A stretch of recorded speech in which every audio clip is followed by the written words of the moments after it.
we've just had a great meeting, a really good, very productive meeting. We have one thing in common. We want this city of ours that we love to do very well. And I wanted to congratulate the mayor. He really ran an incredible race against, a lot of smart people, starting with the early primaries against some very tough people, very smart people. And he beat them easily. And I congratulated him. And we talked about some things in very strong common, like housing and getting housing built, and food and prices, and the price of oil is coming way down. That anything I do is going to be good for New York. If I can get prices down, it's good for New York, and we've got them down, way down from last year. We have, as you know, I've been saying to a lot of people, Walmart said that Thanksgiving this year is exactly 25% less than last year, so that's good for New York, good for everybody. But I just want to congratulate. I think you're going to have, hopefully, a really great mayor. The better he does, the happier I am, I will say. There's no difference in party. There's no difference in anything. And we're going to be helping him to make everybody's dream come true, having a strong and very safe New York. And congratulations, Mr. Mayor. Thank you, Mr. President. Thank you. I appreciate it. Please.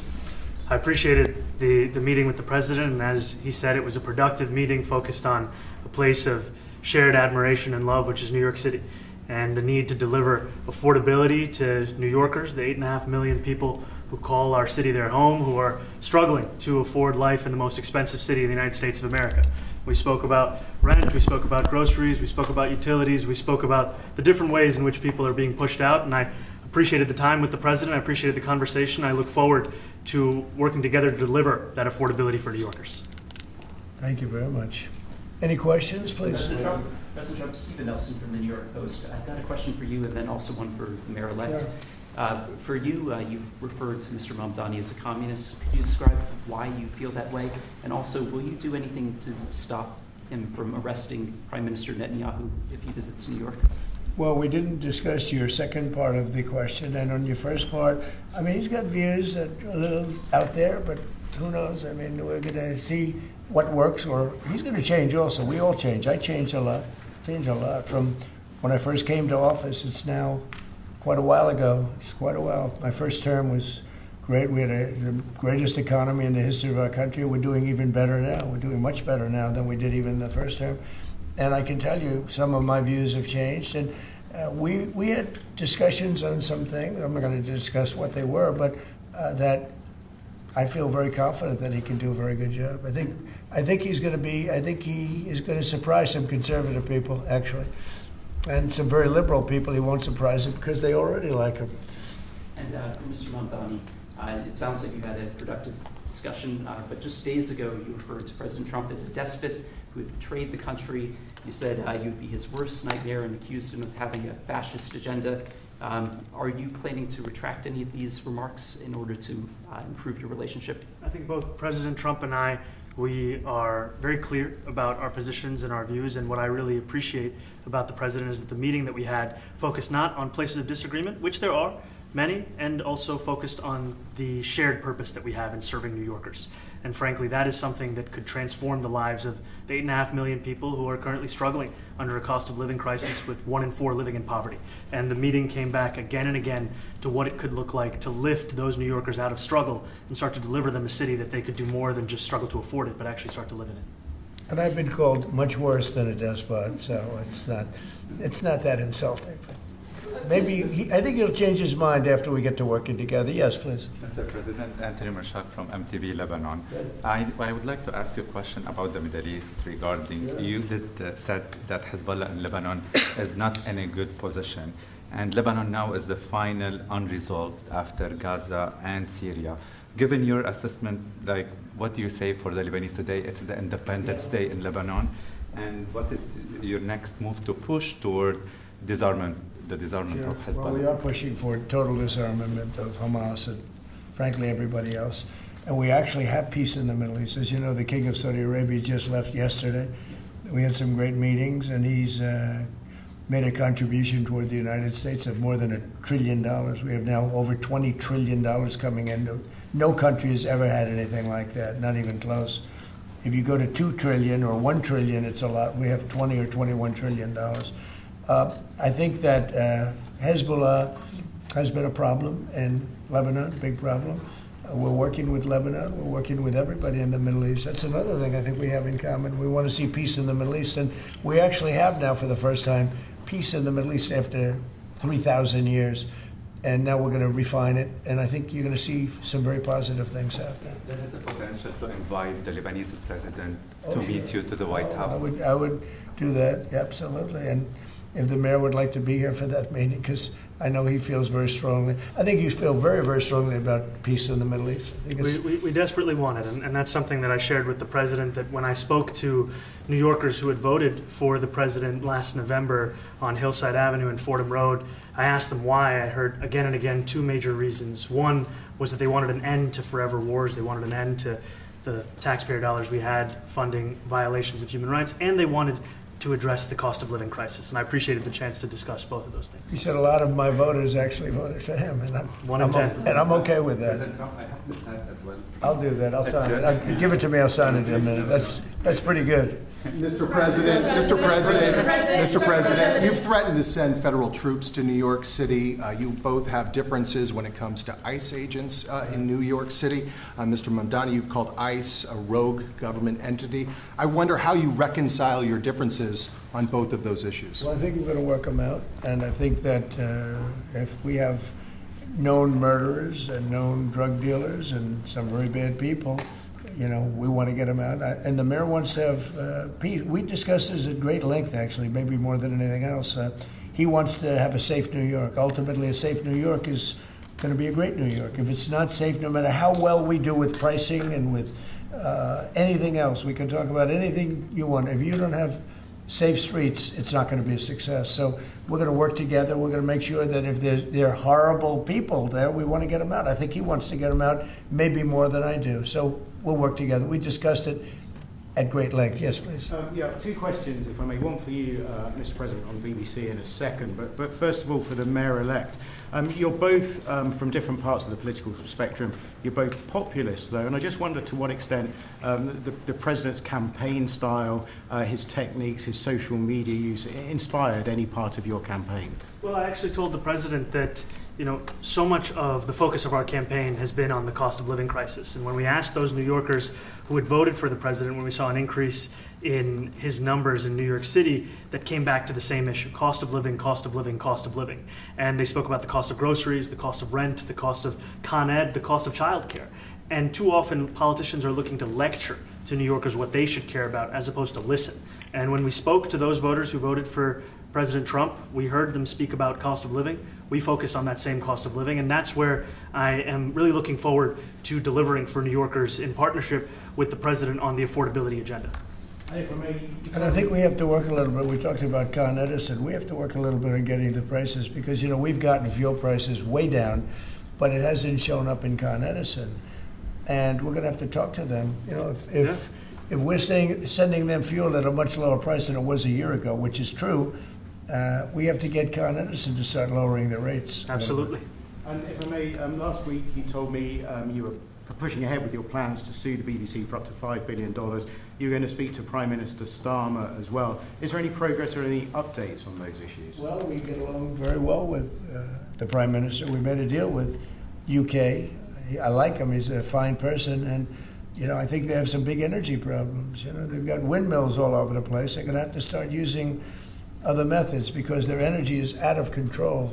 Talking about in the UK, it's out of control, and he's got that problem. He's got a big immigration problem, as you know, and he's got a big energy problem. And we talk about it. He's a good man. Prime Minister's a good man. You have a chance to speak this week. I haven't spoken this week. Mr. President, have you spoken to President Zelensky, or do you intend to meet with him, President Zelensky, about your plan? Are you going to meet with him? I've spoken with their people. We have a plan. It's horrible what's happening. It's a war that should have never happened. It would have never happened if I was president, and it's a shame. And I thought they should have acted quicker. But it's a cold winter, and a lot of the you talk about utilities, but a lot of the big energy-producing plants have been under attack, to put it mildly, to put it nicely. We have a way of getting peace, or we think we have a way of getting peace. He's going to have to approve it. Just so sad, so many people. Last month, they lost 25,000 soldiers. This is something, we haven't seen anything like this since the Second World War. And they're averaging 6,000 or 7,000 a week between the two of them, dead soldiers. And it goes on, and I think they're getting reasonably close, but I don't want to predict. I would have said that would have been one of my early ones. I did 8 peace deals of countries, including in India, Pakistan.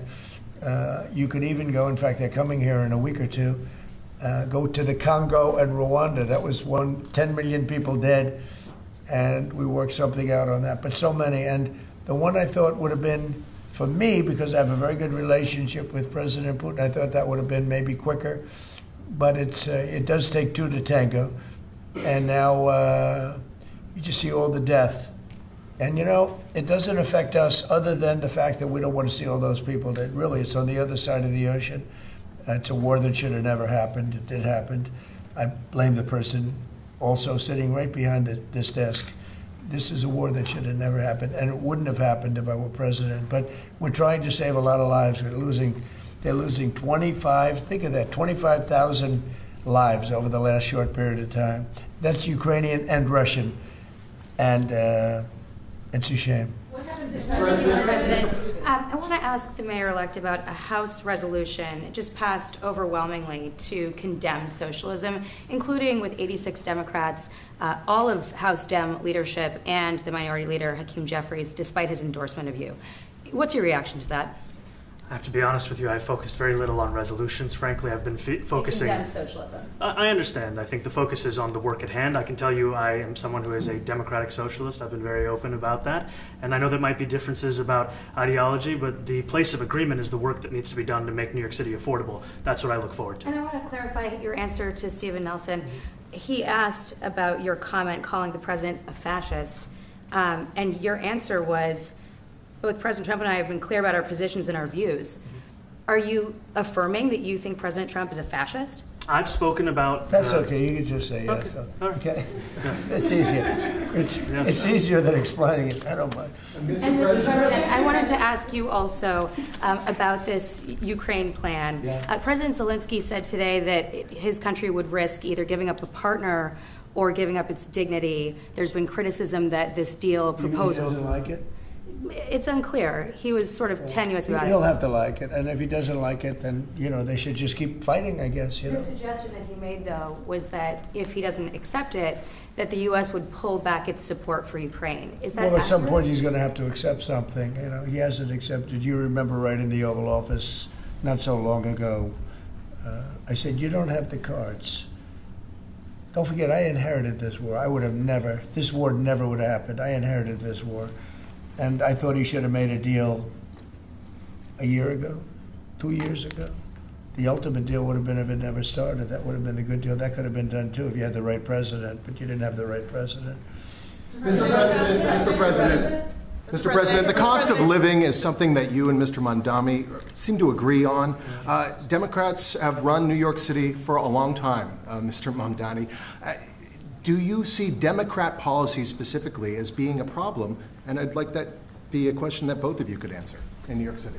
Look, I think that there are many things in our city where we have to own the responsibility of it, things that existed long before the president was the president. And those are also part of the message of our campaign, was to take on a broken politics of the past. And I ran against a number of candidates who represented different versions of that past. And what we found time and again is that working people were left behind in the politics of our city. And what we're looking to do is put those people right back at the heart of our politics so that we don't have a situation where we're in the wealthiest city in the history of the world, and yet 1 in 5 can't even afford $2.90 for a Metro card. Mr. Mamdani. We had some interesting conversation, and some of his ideas really are the same ideas that I have. But a big thing on cost, the new word is affordability. Another word is just groceries. It's sort of an old-fashioned word, but it's very accurate. And they're coming down high. They were, we had, both of us, we had the highest inflation in the history of our country the last 4 years under the Biden administration. And we've got inflation down now to a normal number. It's going to go even a little bit lower than that. Katie, do you have something? Mr. President, thank you so much. Mr. Mamdani often talks about New York City being covered by international law, that they will follow international law. It doesn't often talk about the U.S. Constitution. What is your response to that?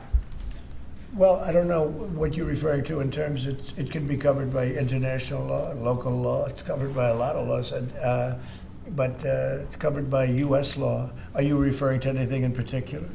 He just says that they're a city that endorses and enforces international law. Is that at odds with No, U.S. I don't law? know. Would you want to? Do you want to respond to Yeah, that? I think what I've shared with the president is our desire to not only follow the laws of our own city, laws that protect New Yorkers, but also a desire for consistency in our politics across the board. And that's something that we've talked about and something that I know many New Yorkers want. Will you work with ICE? Will you work with ICE then? We discussed ICE and New York City, and I spoke about how the laws that we have in New York City allow for New York City government to speak to the federal administration for about 170 serious crimes. The concerns that many New Yorkers have are around the enforcement of immigration laws on New Yorkers across the 5 boroughs, and most recently we're talking about a mother and her 2 children, how this has very little to do with what that is. Mr. Mamdani, What we did is we discussed crime. More than ICE per se, we discussed crime. And he doesn't want to see crime, and I don't want to see crime. And I have very little doubt that we're not going to get along on that issue. He wants to, and he said some things that were very interesting as to housing construction, and he wants to see houses go up. He wants to see a lot of houses created, a lot of apartments built, etc. And you know, we actually people would be shocked, but I want to see the same thing. Mr. Mamdani, anti-Israel protesters. Jack? Yeah, Mr. President, I wanted to know one of the policies as well that Mayor-elect Mamdani talked a number of times about on the campaign was shifting the tax burden for property taxes from what he called minority communities to white-based communities and putting more taxes on white people. I also noticed that in your acceptance speech you didn't mention anything about America or Christians or white people in general, and so I didn't know if that was one of the policies that you guys had spoken about. We focused on affordability. We focused on the cost of living crisis. What I will say is that I am very much interested in property tax reform because what we see right now in New York City is a system that is so inequitable that it can't even stand up in court. And the president and I spoke about the importance of not only building more housing, but also making sure that regulation of housing is something that is manageable to actually get through and not the cause of yet another weight that we see in our But to city. be clear, you're continuing this idea of race-based property taxes. No, to be very clear, That's what you said. no, Yes, it is. the use of the term was a description of neighborhoods, not a description of intent. So you intend to tax the whiter neighborhoods more? No, we intend to create a fair property tax system because we want a New York City that is not only fair and equitable, but also one that every New Yorker can afford. Mr. Mamdani, anti-Israel protesters is part of Please, God. Mr. Mamdani, anti-Israel protesters just targeted a synagogue in New York. Are you concerned about Jewish New Yorkers feeling welcome and safe in the city? And President Trump, you've threatened to cut off federal funding to New York City. What policies would prompt you to do that? Would that be city-run grocery stores? Would it be something else? Well, I think if we didn't get along, whether it's cut off or just make it a little bit difficult or not give as much, we want to see, I use the term, we don't want good money going after bad, and we don't want that to happen. I don't think that's going to happen. I did say that, subject to what policies are being said. We had a meeting today that actually surprised me. He wants to see no crime. He wants to see housing being built. He wants to see rents coming down, all things that I agree with. Now, we may disagree how we get there. The rent coming down, I think one of the things I really gleaned very much today, he'd like to see him come down, ideally, by building a lot of additional housing. Yeah. That's the ultimate way. He agrees with that, and so do I. But if I read the newspapers and the stories, I don't hear that. But I heard him say it today, and I think that's a very positive step. No, I don't expect. I expect to be helping him, not hurting him.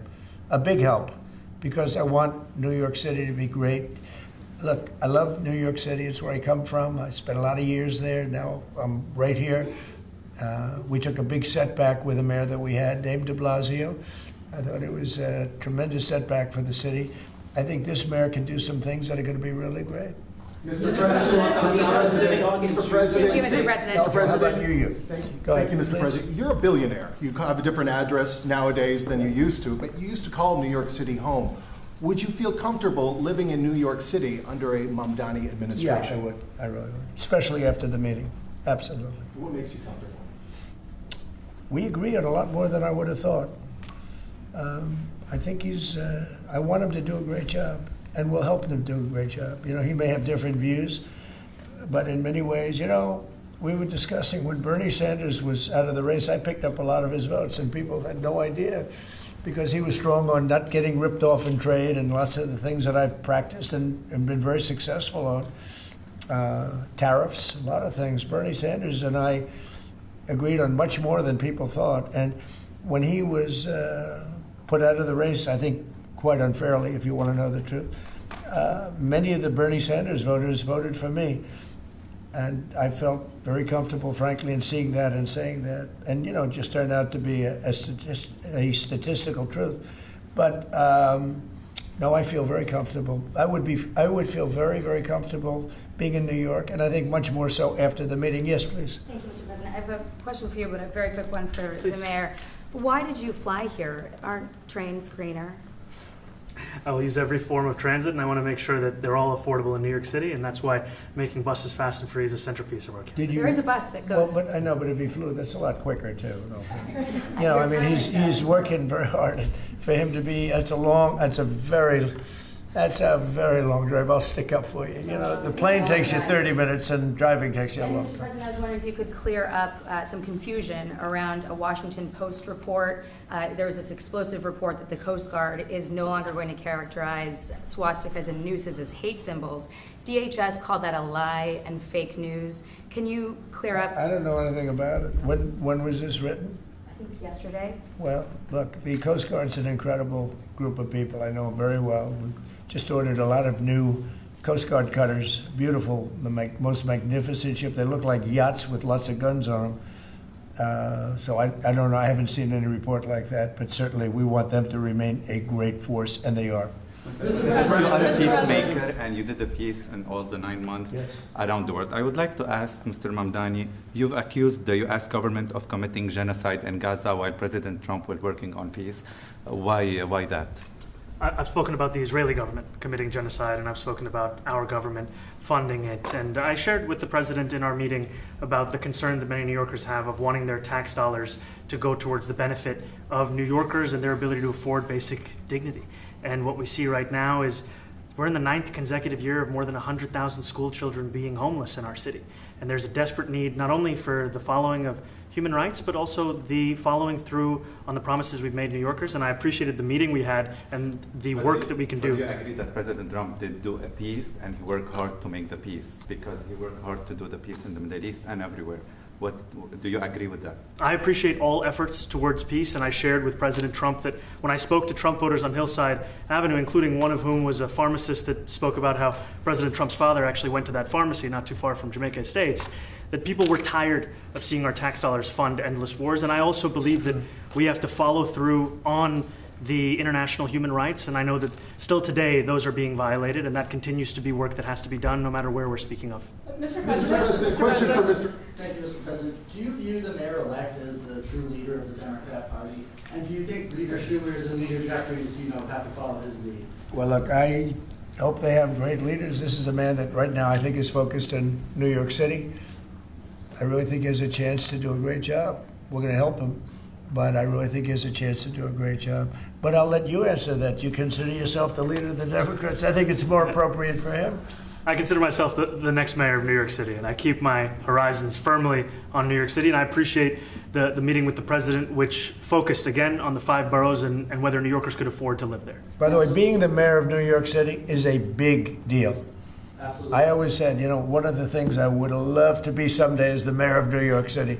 Being the mayor of New York, and especially now, because I think you're at really a turning point, one way or the other. It could go great, or it can go in a different direction. And I think you really have a chance to make it great. Mr. President, you say you love New York City. Mr. Mamdani, does New York City love President Trump? New York City loves a future that is affordable. And I can tell you that there were more New Yorkers who voted for President Trump in the most recent presidential election because of that focus on cost of living. And I'm looking forward to working together to deliver on that affordability agenda. I got a lot of votes. One more. Go ahead. One or two more. Go ahead. I tell you, the press has eaten this thing up. You know, I've had a lot of meetings with the heads of major countries. Nobody cared. This meeting that you people have gone crazy. You know, outside you have hundreds of people waiting. This is just a small little group. For some reason, the press has found this to be a very interesting meeting. The biggest people in the world, they come over from countries nobody cares. But they did care about this meeting, and it was a great meeting. Go ahead. Yeah, Mr. President, I was going to ask you exactly that. Why do you think there's so much more, so much excitement around this than even some foreign leaders? Because I think he's different. All right? I think he's different. And that can be in a very positive way. But I think he's different than, your typical guy, runs, wins, becomes mayor maybe, and nothing exciting. Because he has a chance to really do something great for New York. New York is at a very critical point. And he does need the help of the federal government to really succeed. And we're going to be helping him. But he's different than, your average candidate. He came out of nowhere. I said he has a great campaign manager standing over there. He came out of nowhere. What'd you start off at 1 or 2? And then I watched. I said, who is this guy? He was at 1, then he was at 3, then he was at 5, then he was at 9.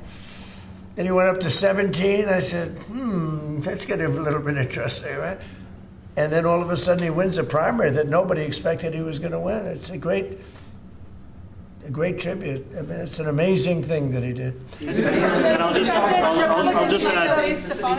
add one thing to what the president said. Is one thing I also appreciated is in our meeting to appreciate a portrait of FDR and the incredible work that was done with the New Deal, and also in thinking about what it can look like when the federal government and New York City government work together to deliver on affordability. It can be transformative.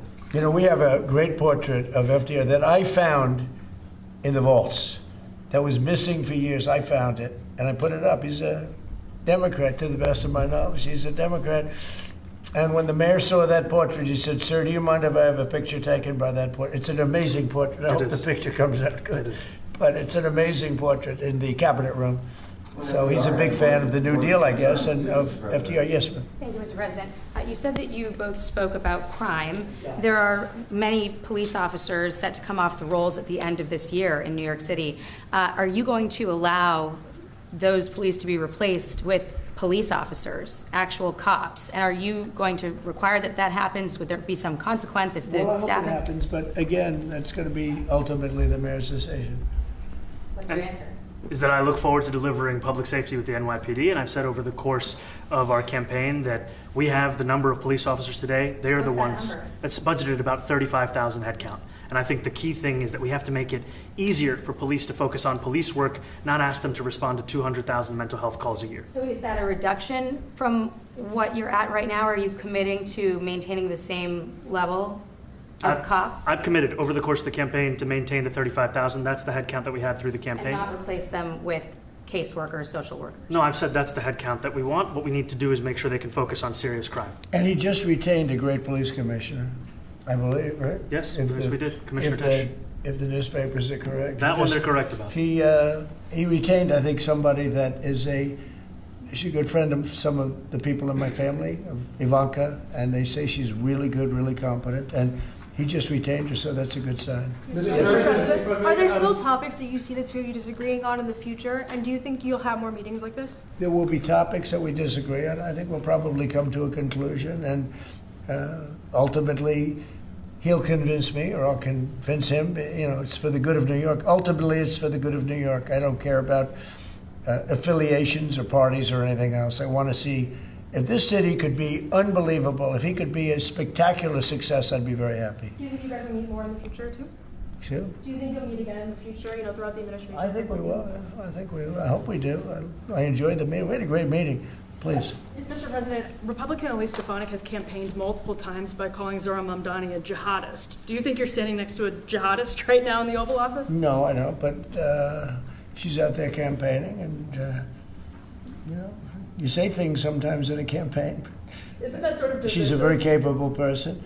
Isn't But that a kind of label? you really have to ask her about that. But no, I don't particularly. I think I met with I met with a man who's a very rational person. I met with a man who really wants to see New York be great again. And I can say again, because New York was great. You know, when I came down to Washington initially, the city was so hot. It was doing great. We were having some telltale signs of problems. We had a mayor that was not doing a great job, but still, it was moving along. And it went bad. It really went, you know, pretty bad. And he can, I think it's been at lower points, but it went pretty bad. I think he can bring it back. Now the question is, will he bring it back all the way? Will he bring it back greater than ever before, which is, I guarantee, that's his wish. I think he wants to make it greater than ever before. And if he can, we'll be out there cheering. I'll be cheering for him.